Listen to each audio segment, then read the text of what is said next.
The man he mocked at midnight would be the same man holding his heartbeat in his hands by sunrise.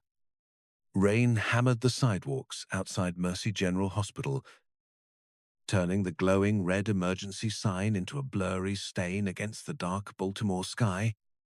Ambulances came and went beneath the storm like restless ghosts, their lights flashing across puddles and exhausted faces.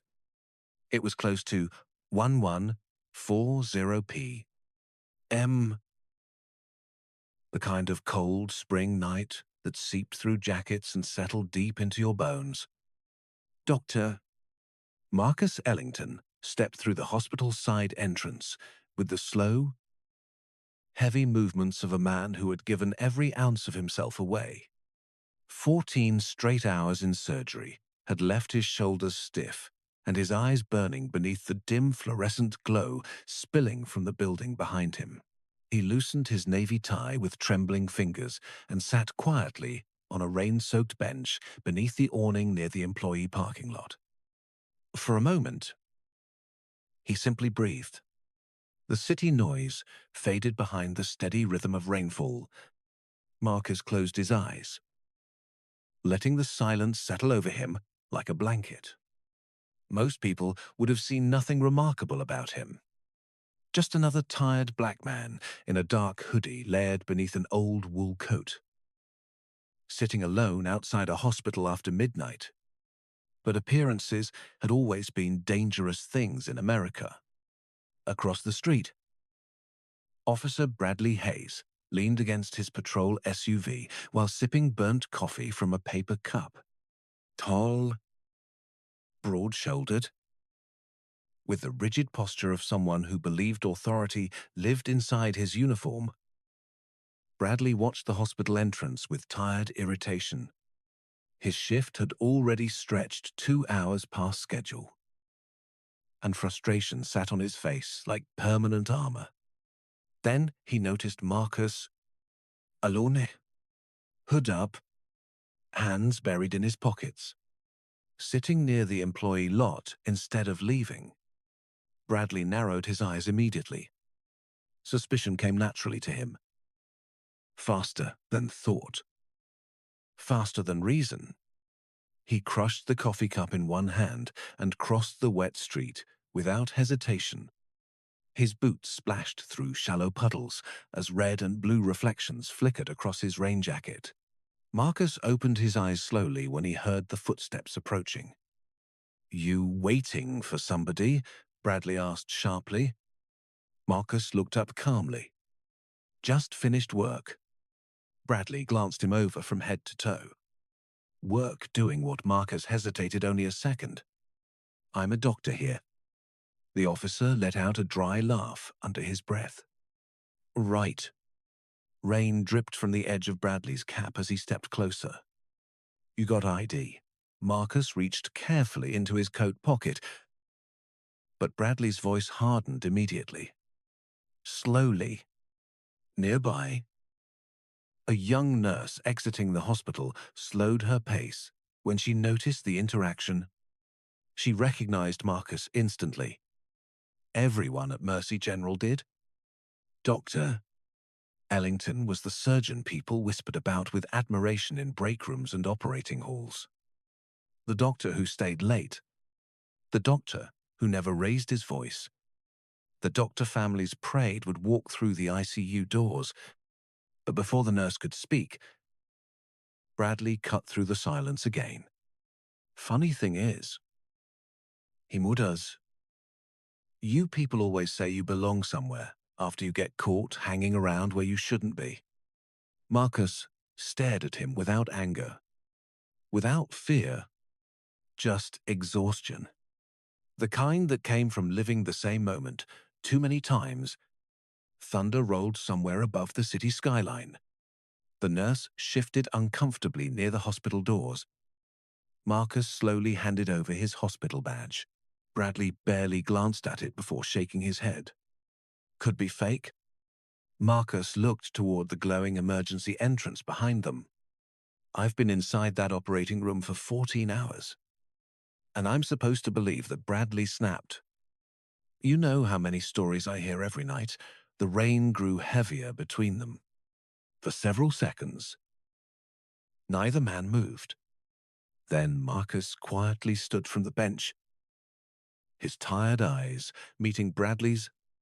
"One day," he said softly, "you're going to look at somebody and regret what you assumed about them." Bradley smirked.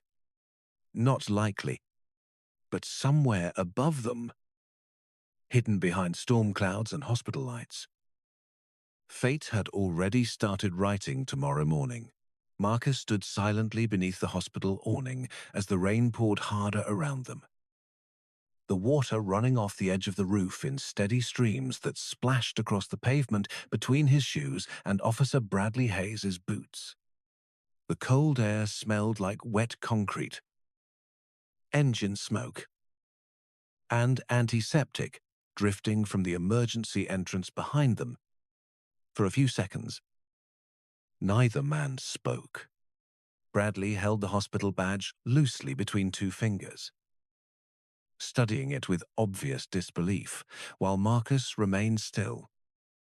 His tired eyes carrying none of the anger the officer seemed almost determined to provoke. "Dr. Marcus Ellington," Bradley read aloud slowly, his voice dripping with skepticism. "Convenient." Marcus exhaled softly. "You can call the front desk if you want confirmation." Bradley ignored the suggestion completely. Instead, his gaze moved toward the expensive black sedan parked nearby in the employee section of the lot. "That your car?" he asked sharply. Marcus nodded once. Bradley gave another short laugh. "This one colder than before. Must be nice." The words hung in the air with an edge that needed no explanation. Marcus had heard that tone before. The kind that turned accomplishment into suspicion. The kind that treated success like theft if it belonged to the wrong person. Near the sliding hospital doors, Nurse Emily Parker finally stepped forward nervously. She could feel the tension from 20 feet away. "Officer," she called carefully, "Dr. Ellington actually works here. He is one of our trauma surgeons." Bradley barely looked at her. "Nobody asked you." Emily stopped immediately, uncomfortable under the sharpness of his response. Marcus lowered his eyes briefly, not wanting her dragged deeper into the moment inside the emergency lobby. Paramedics rushed another patient through the automatic doors while monitors beeped somewhere in the distance. Life and death moved quickly inside Mercy General. Outside, time felt frozen. Bradley handed the badge back slowly but did not move away. "You know," he muttered, "people would not stop questioning you if you did not make yourself look suspicious." Marcus stared at him for a long moment. "Rainwater sliding down the edge of his hood. Sitting outside my workplace after surgery is suspicious." Bradley crossed his arms. Middle of the night. Hood up. Hanging around the parking lot. "Yeah, it is." Marcus almost smiled then. But it was not amusement. It was exhaustion. Deep exhaustion. The kind that settled into a man after years of understanding that no degree, no title, no achievement could fully protect him from another person's assumptions. Thunder echoed again, somewhere over downtown Baltimore. The flashing lights from an arriving ambulance painted red streaks across Bradley's face. "You ever think maybe people are just tired?" Marcus asked quietly. Bradley frowned. "What, tired of always having to prove they belong?" For the first time, the officer did not respond immediately, but the silence lasted only a second before pride rushed back into his expression. "Look," he said firmly, "my job is keeping this area safe. If that bothers you, take it up with City Hall." Marcus nodded slowly, as if he expected nothing else. Then he stepped past Bradley toward the parking lot. His movements were calm, controlled, almost painfully patient. Before opening his car door, he paused. "You know what the hardest part is?" he asked, without turning around. Bradley rolled his eyes. "Here we go." Marcus looked back, finally. Rain dripping from his jawline under the dim parking lot. Lights. The hardest part is knowing that tomorrow morning, if you walked into my operating room needing help, I would still save your life. Bradley scoffed loudly. "Yeah, good thing that is never going to happen." But as Marcus drove away into the storm-covered streets, neither man noticed the ambulance speeding through a red light 3 blocks away. And neither man knew that before sunrise, everything was about to change. By 4:30 in the morning, the storm over Baltimore had become a thick grey curtain swallowing the streets whole. Rain hammered rooftops. Traffic lights blinked through foggy intersections. And the city moved with the uneasy silence that only exists before sunrise. Officer Bradley Hayes drove through downtown with one hand resting on the steering wheel and the other tapping impatiently against the dashboard. Marcus Ellington's words still echoed in the back of his mind, irritating him far more than he wanted to admit. He hated the calmness in the doctor's voice, hated the way the man had looked at him without fear. Most people became nervous around Bradley. Most people lowered their eyes, apologized quickly, or backed away. But Marcus had not done any of those things. And somehow that unsettled him more than open anger would have. The police radio crackled beside him with another dispatch update. But Bradley barely listened. His jaw stayed tight as windshield wipers pushed heavy rain aside every few seconds. Empty streets stretched ahead beneath the pale glow of streetlights. Then suddenly headlights appeared through the storm faster than expected. A delivery truck slid across an intersection after missing a stop on the slick pavement. Tires screeched. Bradley jerked the wheel instinctively. The patrol SUV spun hard against the flooded roadway before slamming sideways into a steel utility barrier near the corner of East Lombard Street. Airbags exploded outward with a deafening force. Glass shattered across the dashboard. Then everything went still, except for the rain. Steam rose from the crushed hood of the vehicle as emergency alarms echoed faintly through the darkness. Bradley sat frozen, disoriented, struggling to breathe normally. Pain spread sharply across his chest and shoulder, while blood from a cut above his eyebrow dripped slowly onto his collar. Somewhere nearby, voices shouted through the storm. Doors slammed. Footsteps splashed through puddles. "Officer down," someone yelled. Red and blue lights began flooding the intersection moments later as paramedics rushed toward the wreckage. Bradley tried opening his eyes fully, but the flashing lights blurred together in streaks. The cold rain mixed with blood on his face while medics carefully pulled him from the twisted vehicle and onto a stretcher.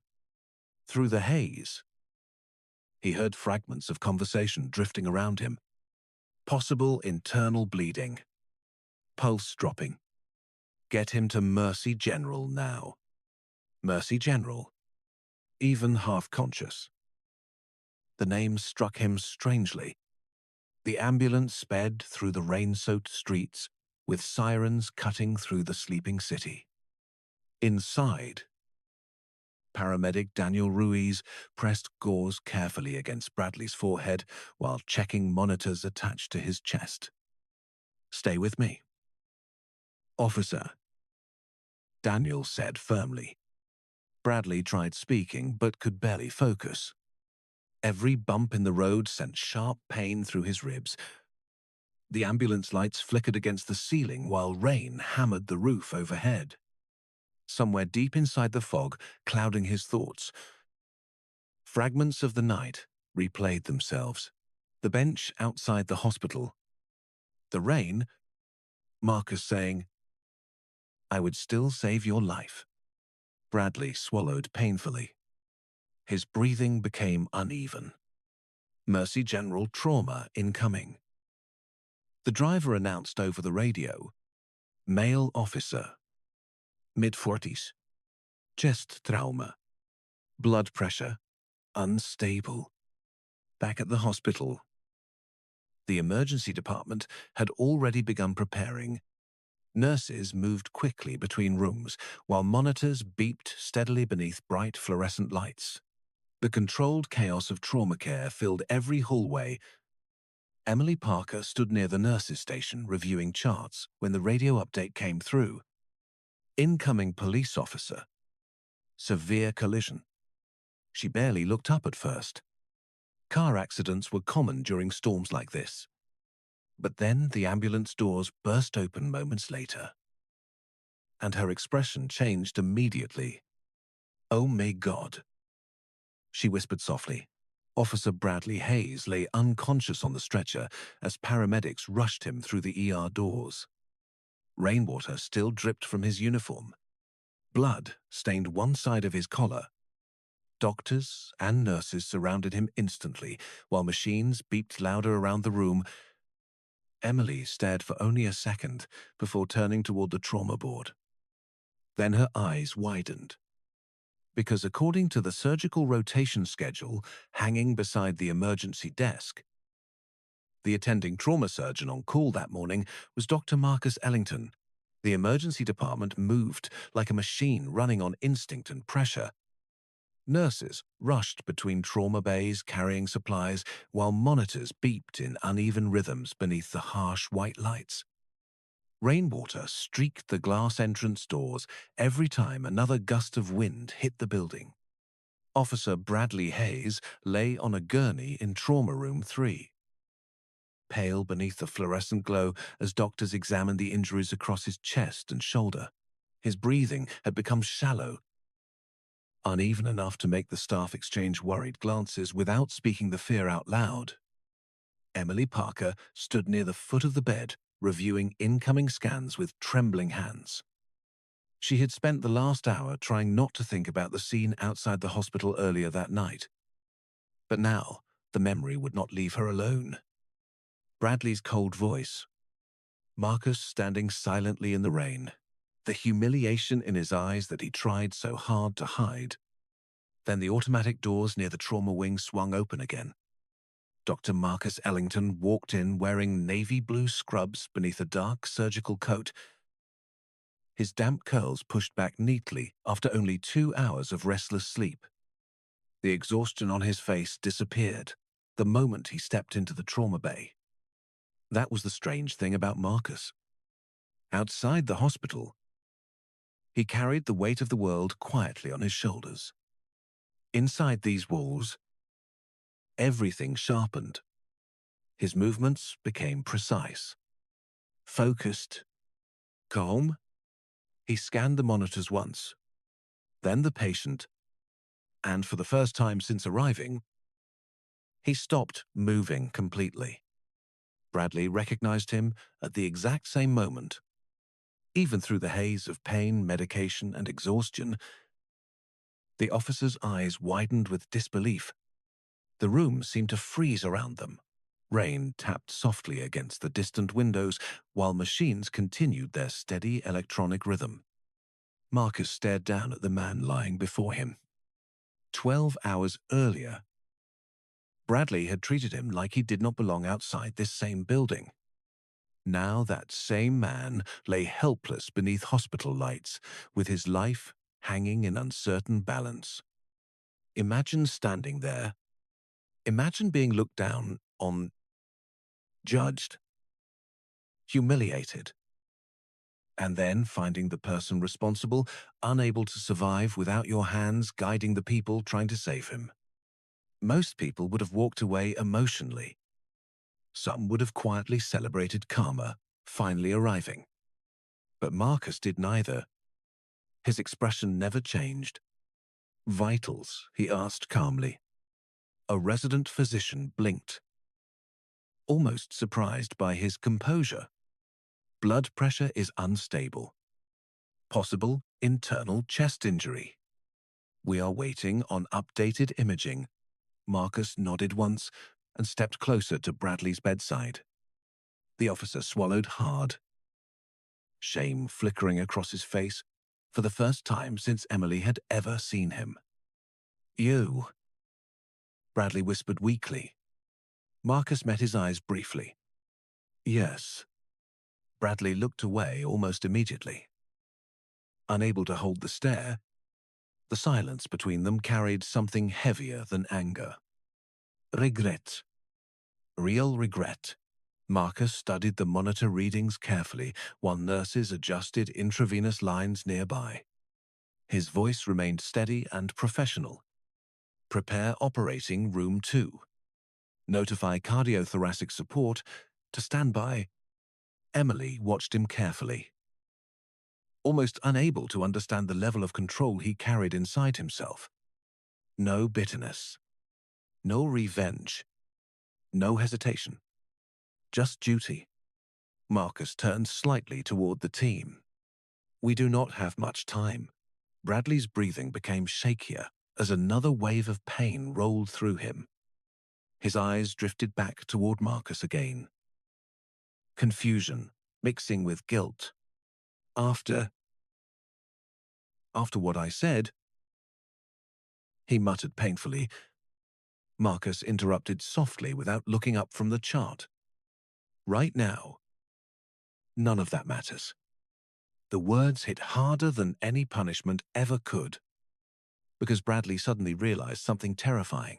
The man he had reduced to a stereotype hours earlier was showing him more dignity in this room than he himself had shown all night. Around them, the trauma team moved quickly preparing for surgery, while thunder rumbled faintly beyond the hospital walls. And as Marcus pulled on surgical gloves beneath the bright operating room lights, Bradley finally understood the difference between having power over someone and having the strength to save them. Operating room 2 felt colder than the rest of the hospital. Bright surgical lights hung overhead like artificial suns, while machines hummed steadily beside trays of carefully arranged instruments. Beyond the thick glass doors, the storm outside still raged over Baltimore. But inside the operating room, every movement became measured, controlled, almost sacred. Marcus Ellington stood at the scrub sink with warm water running over his hands, while another surgeon reviewed imaging scans nearby. His face remained calm. But deep inside him, emotions moved quietly beneath the surface, like dark water beneath ice. He could still hear Bradley's voice from the night before. "You people always say, 'You belong somewhere.'" The memory should have made him angry. Maybe part of him was, but years in medicine had taught Marcus something painful about humanity. People often revealed their worst selves when they felt powerful and their truest selves when they became vulnerable. Behind him, nurses prepared the operating room, while anesthesiologist Dr. Karen Liu adjusted medications beside Bradley's bed. The officer looked smaller now somehow. The arrogance that had wrapped itself around him outside the hospital had vanished beneath pale skin. Hospital blankets. And fear. Real fear. Marcus dried his hands slowly and stepped toward the surgical table. Bradley turned his head slightly when he saw him approaching. Shame filled his tired eyes immediately. "Doctor," he whispered weakly. Marcus stopped beside him. "Save your strength." Bradley swallowed hard. "I was wrong." The words barely came out above a breath. But everyone in the room heard them. The nurses exchanged quick glances before returning to their work silently. Marcus looked down at him for a long moment. There were so many things he could have said. About dignity. About assumptions. About the exhaustion Black Americans carried every day trying to prove they deserved basic respect. But none of those words belonged here. Not now. Because this room demanded something bigger than pride. Right now, Marcus said quietly, "My job is to bring you home alive." Bradley closed his eyes slowly, emotion tightening across his face as the anesthesia began taking effect. And for the first time in years, the officer felt completely powerless. Imagine that moment. Imagine placing your life into the hands of the person you judged unfairly only hours before. Imagine realizing that the man you treated like a threat was standing there choosing compassion over resentment while your heartbeat depended on his skill. The room fell into focused silence. A surgery began. Marcus moved with the confidence of someone who had spent decades mastering calm under pressure. Every instruction came steady and precise. Suction, clamp, monitor his pressure. Outside the operating room windows, dawn slowly began creeping across the city skyline. Rain softened into a light drizzle as the dark clouds over Baltimore finally started to break apart.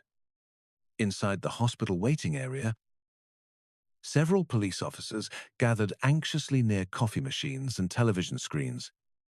Some recognized Marcus through the operating room glass. A few exchanged uncomfortable looks after hearing whispers from Emily Parker about what happened outside the hospital the previous night. One older officer lowered his eyes quietly. Another shook his head in disbelief. Because deep down, they all understood something now. Marcus had every emotional reason to walk away from Bradley Hayes. But he had not. Nearly 4 hours passed before Marcus finally removed his gloves and surgical mask. Sweat lined his forehead beneath the bright lights as exhaustion settled heavily into his shoulders again. Dr. Karen Liu looked over the monitors carefully before letting out a relieved breath. "He is stable," she said softly. A quiet wave of relief moved through the room. Marcus nodded once, but said nothing. He simply looked down at Bradley, lying unconscious beneath the blankets. The same man who had questioned whether he belonged outside this hospital had survived because of the hands he once refused to respect. Marcus turned toward the doors slowly, already preparing himself for another long day. But before leaving the room, he paused briefly beside the sleeping officer. "The difference between us," he said quietly enough that only the silent room could hear, "is that I saw your humanity, even when you could not see mine." Morning light slowly pushed through the rain clouds hanging above Mercy General Hospital, washing the city in pale gray and silver. The storm had passed. But inside the intensive care wing, the air still carried tension thick enough to feel. Machines beeped softly beside Officer Bradley Hayes as he lay unconscious beneath crisp white sheets. His chest rising and falling steadily for the first time in hours. Outside his room, police officers moved quietly through the hallway with tired faces and untouched cups of coffee. Some spoke in whispers. Others avoided speaking at all. News about the crash had already spread through the department before sunrise. But another story was spreading even faster now. The story about who had saved him. Emily Parker stood near the nurse's station, reviewing patient updates when 2 officers approached her carefully. "Is it true?" one of them asked quietly. "Dr. Ellison performed the surgery." Emily nodded once. The older officer lowered his eyes toward the floor. After everything Hayes said to him last night, Emily hesitated before answering. Dr. Ellington never even mentioned it once after surgery started. Silence settled between them, because that answer somehow felt heavier than anger would have. Across the hospital, Marcus Ellington sat alone in a small break room, holding a cup of black coffee that had already gone cold. Exhaustion pressed into every part of his body now. His hands ached slightly after hours in surgery, and dark circles rested beneath his eyes. Through the small television mounted in the corner of the room, local morning news played softly above closed captions and weather updates. Marcus barely listened. He stared, instead, at the steamless coffee in his hands while memories drifted quietly through his mind. Not just Bradley Hayes. All the others before him, too. Teachers who doubted him, patients who questioned his credentials the second they saw his face, security guards who followed him through stores while he wore medical scrubs and hospital identification around his neck.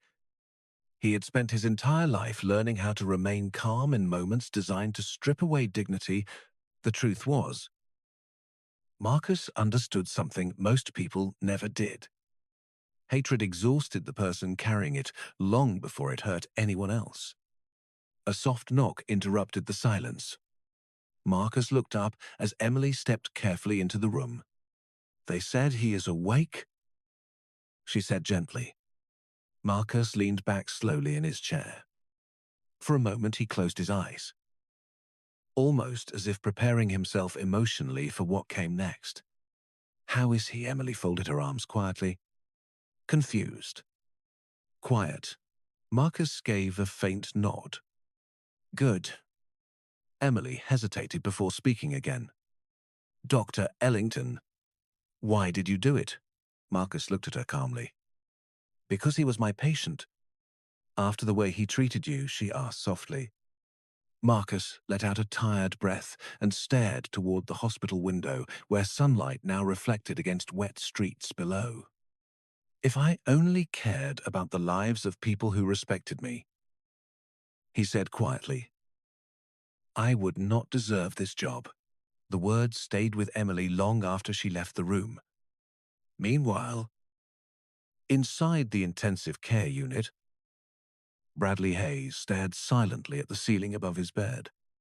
The room smelled faintly of disinfectant and clean linen, while sunlight filtered softly through half-open blinds. His chest ached every time he breathed too deeply. But the pain inside him now had nothing to do with surgery. A television mounted nearby replayed body camera footage from an unrelated police story. But Bradley barely noticed it. He could think only about Marcus standing over him in the operating room. Calm, professional, compassionate. Everything Bradley himself had failed to be outside the hospital. There was a knock at the door before Lieutenant Sandra Coleman entered quietly, holding a tablet beneath one arm. Her expression carried disappointment more than anger. "You are lucky to be alive," she said carefully. Bradley swallowed hard. "I know." Sandra studied him for a moment before placing the tablet on the bedside table. Hospital security shared footage from last night. Bradley's stomach tightened immediately. He already knew what was on those cameras. The rain. The parking lot. His voice. Marcus standing there silently while being treated like he did not belong. Sandra crossed her arms slowly. "The man you humiliated spent 4 hours saving your life this morning." Bradley lowered his eyes toward the blanket, covering his hands. For the first time in many years, he had no defense left to hide behind. The hospital hallway outside Bradley Hayes's room had grown quieter by late afternoon. The chaos of the morning had faded into the softer rhythm of nurses changing shifts, distant monitor alarms, and rolling carts moving across polished floors. Sunlight poured through the tall windows now, reflecting against the wet streets outside as Baltimore slowly returned to normal after the storm. But inside room 814, nothing felt normal anymore. Bradley sat upright against his pillows, staring silently at the security tablet Lieutenant Sandra Coleman had left beside him. The screen remained black now, but he had already watched the footage 3 times. Every second of it himself stepping toward Marcus outside the hospital. The suspicion in his voice, the disrespect, the assumptions. Watching it back without the shield of adrenaline or ego felt different somehow. Colder, ugly in a way he had never allowed himself to see before. He rubbed a trembling hand across his face, slowly. For years, he had convinced himself that instinct made him a good officer. That suspicion kept people safe. That harshness was necessary. But now the truth sat directly in front of him, impossible to ignore. None of it had been instinct. It had been prejudice wearing the uniform of authority. A quiet knock interrupted the silence. Bradley looked up as Marcus Ellington stepped calmly into the room, carrying a patient chart beneath one arm. Fresh scrubs replaced the surgical coat from earlier. But exhaustion still lingered in his eyes. Bradley immediately sat straighter, shame tightening visibly across his face. Marcus checked the monitor beside the bed before speaking. "Your vitals look much better." Bradley swallowed hard. "Dr. Ellington." Marcus remained focused on the chart. "You should be able to leave intensive care tomorrow if recovery continues normally." "Marcus," Bradley said softly this time. The doctor paused briefly, but did not answer. The silence stretched painfully between them. Finally, Bradley looked down at his own hands. "I owe you an apology." Marcus closed the chart quietly. "You owe yourself honesty first." Bradley stared at him. Caught off guard by the response, Marcus pulled a chair closer to the bedside and sat down slowly. Not angry, not emotional, just calm in a way that somehow made every word heavier. "Do you know how many times I've heard people say they are sorry after they get exposed?" Marcus asked quietly. Bradley lowered his eyes. "Probably a lot. Most apologies happen only after consequences arrive." Marcus continued. "After embarrassment, after public attention, after guilt becomes unavoidable." Bradley felt every word settle into his chest, like weight, because deep down he knew Marcus was right. If the accident had never happened, if the surgery had never forced them together, he probably would have driven home that night, believing he had done nothing wrong. Marcus leaned back slightly in the chair. "The problem is not just what happened outside the hospital." Bradley looked up slowly. "Then what is it?" Marcus held his gaze evenly. "It is the fact that you saw me exhausted, alone, wearing hospital identification, standing outside my own workplace. And somehow your first thought was still that I did not belong there." The room fell silent again. Bradley tried speaking but stopped himself. Because there was no defense left. No explanation that sounded reasonable anymore. Marcus studied him for a moment before continuing quietly. "You know what hurts the most about moments like that?" Bradley shook his head slowly. "It is not the insult itself. It is realizing how many people have already decided who you are before you even speak." Bradley felt his throat tighten painfully. He remembered Marcus sitting alone in the rain while he stood over him with suspicion already written across his face. And for the first time in his life, Bradley understood how exhausting that must feel. Every day, every room, every encounter. "I am sorry," Bradley whispered again. This time, without excuses, attached to the words. Marcus looked at him carefully. Long enough that Bradley almost looked away. Then finally, the doctor nodded once. "Good," he said softly. "Now make sure the next person who looks like me never has to stand where I stood that night." 3 days later, sunlight poured across the front steps of Mercy General Hospital as reporters gathered near the entrance, holding cameras beneath clear blue skies. The storm that had swallowed Baltimore earlier that week felt far away now. But inside the city, conversations about Officer Bradley Hayes and Dr. Marcus Ellington had only grown louder. Hospital security footage had quietly spread through the police department first, then through hospital staff, then through city officials. Nobody leaked it publicly. But enough people had seen it to understand exactly what happened that rainy night outside the emergency entrance. And for many, the footage forced uncomfortable conversations they had spent years avoiding. Inside a conference room overlooking downtown Baltimore, Marcus adjusted the sleeves of his dark suit while preparing notes for a surgical board meeting. His face remained calm as always, though the sudden attention surrounding him clearly exhausted him more than the surgery itself ever had. Across the table, Hospital Director Elaine Whitmore looked at him carefully. "The City Council wants to recognize you publicly," she said gently. Marcus barely reacted. "For doing my job," Elaine folded her hands together. "For showing character, most people only talk about—" Marcus gave a faint smile that disappeared almost immediately. "Character is easiest when everyone is watching." Before Elaine could answer, a soft knock interrupted them.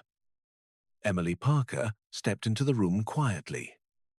"Dr. Ellington," she said carefully, "Officer Hayes is here." Marcus paused for a moment, not surprised exactly, just thoughtful. Then he nodded once. "Send him in." Bradley Hayes entered slowly, wearing plain clothes, instead of a police uniform for the first time since Marcus had met him. Without the badge, without the gun, without the authority wrapped around his shoulders. He looked strangely ordinary. Human in a way Marcus had not seen before. Bradley's recovery still showed in the stiffness of his movements and the faint bruising near his temple. But the biggest difference sat in his eyes. The arrogance was gone. In its place stood something quieter: humility. Elaine and Emily exchanged quick glances before leaving the room silently. Closing the door behind them, for several seconds, neither man spoke. Baltimore traffic drifted faintly upward from the streets below, while sunlight reflected across the conference table between them. Finally, Bradley took a slow breath. "I turned in a formal statement this morning," he said quietly. Marcus remained still. "About what happened outside the hospital." Marcus studied him carefully, and Bradley lowered his eyes briefly before answering, "I requested mandatory bias review training for myself and my unit." Marcus blinked once, clearly not expecting that response. Bradley continued before losing courage. "I spent years thinking respect came from control, from authority. But laying in that hospital bed," his voice tightened slightly, "I realized I had spent my whole career demanding humanity from people I never fully gave it to." Silence filled the room again. Not hostile silence. Honest silence. The kind that appears when excuses finally disappear. Bradley reached slowly into his jacket pocket and removed something small before placing it gently on the table. Marcus looked down and immediately recognized it. His hospital identification badge. The same one Bradley had held in the rain that night, with suspicion already written across his face. "I kept thinking about that moment," Bradley admitted softly, "about how quickly I decided who you were before even listening to you." Marcus picked up the badge slowly between his fingers. Bradley swallowed hard. "You saved my life after I treated you like you did not belong in your own hospital." Marcus leaned back slightly in his chair. "Saving lives is not conditional." Bradley nodded, emotion pressing visibly across his face now. "Maybe it should not be." he whispered, but respect should never have been either. Marcus looked at him for a long moment. Then finally he spoke quietly. Change does not happen because someone feels guilty for one day. Bradley nodded immediately. I know. It happens when people choose to become uncomfortable long enough to unlearn what they were taught. Bradley stared at the floor briefly before meeting Marcus's eyes again. Then I have a lot to unlearn. Marcus said nothing after that. He simply looked out the conference room window toward the bright city beyond the glass, where thousands of strangers crossed sidewalks every day, carrying invisible stories. Invisible pain. Invisible dignity. And somewhere deep inside Bradley Hayes, for the first time in his life, he finally understood what it meant to truly see another human being. 2 months later, autumn settled gently over Baltimore. Trees lining the streets outside, Mercy General Hospital burned gold and amber beneath the cool October sunlight, while people hurried along sidewalks, carrying coffee cups and folded jackets against the crisp morning air. Life had moved forward the way it always did. Ambulances still arrived every hour. Surgeons still rushed into operating rooms. Police sirens still echoed through downtown streets at night. But for Bradley Hayes, nothing looked quite the same anymore. The changes had started quietly after his release from the hospital. First came the department review meetings. Then mandatory retraining sessions. Then difficult conversations he once would have avoided completely. Some officers mocked the changes behind closed doors. Others resisted them openly. But Bradley stopped arguing, stopped defending old habits, because once someone truly sees the damage caused by prejudice, pretending blindness becomes impossible. On a chilly Thursday morning, Bradley stood outside a community center on the east side of Baltimore, adjusting the collar of a plain navy jacket. No uniform, no badge displayed proudly across his chest. Just a man carrying uncomfortable honesty into a room full of strangers.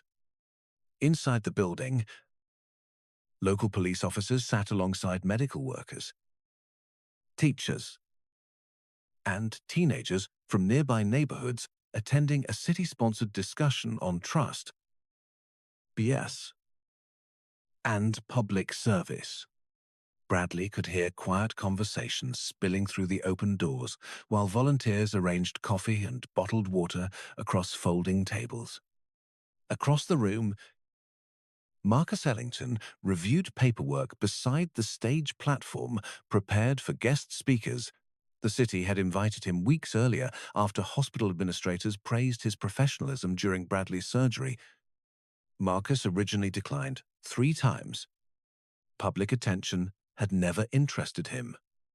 But eventually, he agreed for one reason only: because he knew silence rarely changes systems.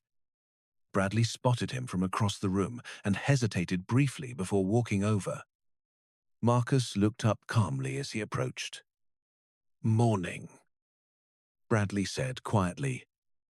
"Morning," Marcus replied. The tension between them had changed over the past weeks. It no longer felt sharp or defensive. Instead, it carried the careful weight of 2 men who understood that healing takes longer than apologies. Bradley glanced around the crowded room uneasily. Still not used to speaking at events like this, he admitted. Marcus almost smiled. "That usually means you are taking it seriously." Bradley nodded slowly. "I keep thinking about that night outside the hospital." Marcus closed the folder in his hands. "I know." Bradley stared toward the teenagers gathering near the front row seats. "What scares me now is realizing how normal that behavior felt to me back then." Marcus remained quiet, allowing the truth to settle naturally between them. "I was trained to react fast." Bradley continued softly. But nobody ever taught me how dangerous assumptions become when fear and authority mix together. Marcus folded his arms thoughtfully. Systems teach habits, he said calmly. But individuals still choose whether to question them. Before Bradley could respond, the event coordinator stepped onto the stage microphone and welcomed everyone to the discussion. The room slowly grew quiet. Teachers sat beside officers, nurses beside students, strangers beside people they normally would never speak to. Bradley took a slow breath before moving toward the front alongside Marcus.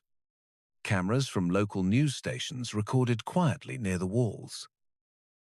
But Marcus barely noticed them. His attention stayed on the people sitting before him. Ordinary people, tired people, hopeful people, the kind of people every system was supposed to protect equally. Bradley stepped to the microphone first, his hands unsteady for only a moment. Then he looked out across the room and spoke with an honesty no badge could ever manufacture. A few months ago, he began quietly. I looked at a black man standing outside his own workplace and decided he did not belong there before I even learned his name. The room fell completely silent. Bradley swallowed hard before continuing. The next morning, that same man saved my life. No one moved. No one whispered. Because some truths arrive heavier than noise. Bradley looked toward Marcus standing beside him. I used to think strength came from authority, he said softly.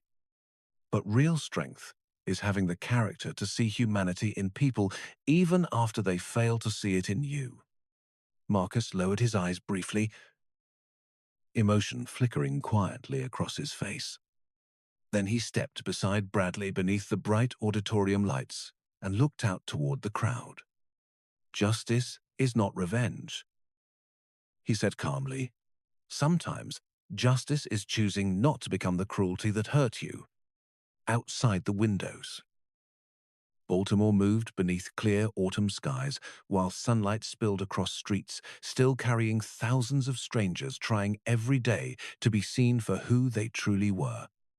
And somewhere in that city, the rain from that long night outside Mercy General had finally stopped falling.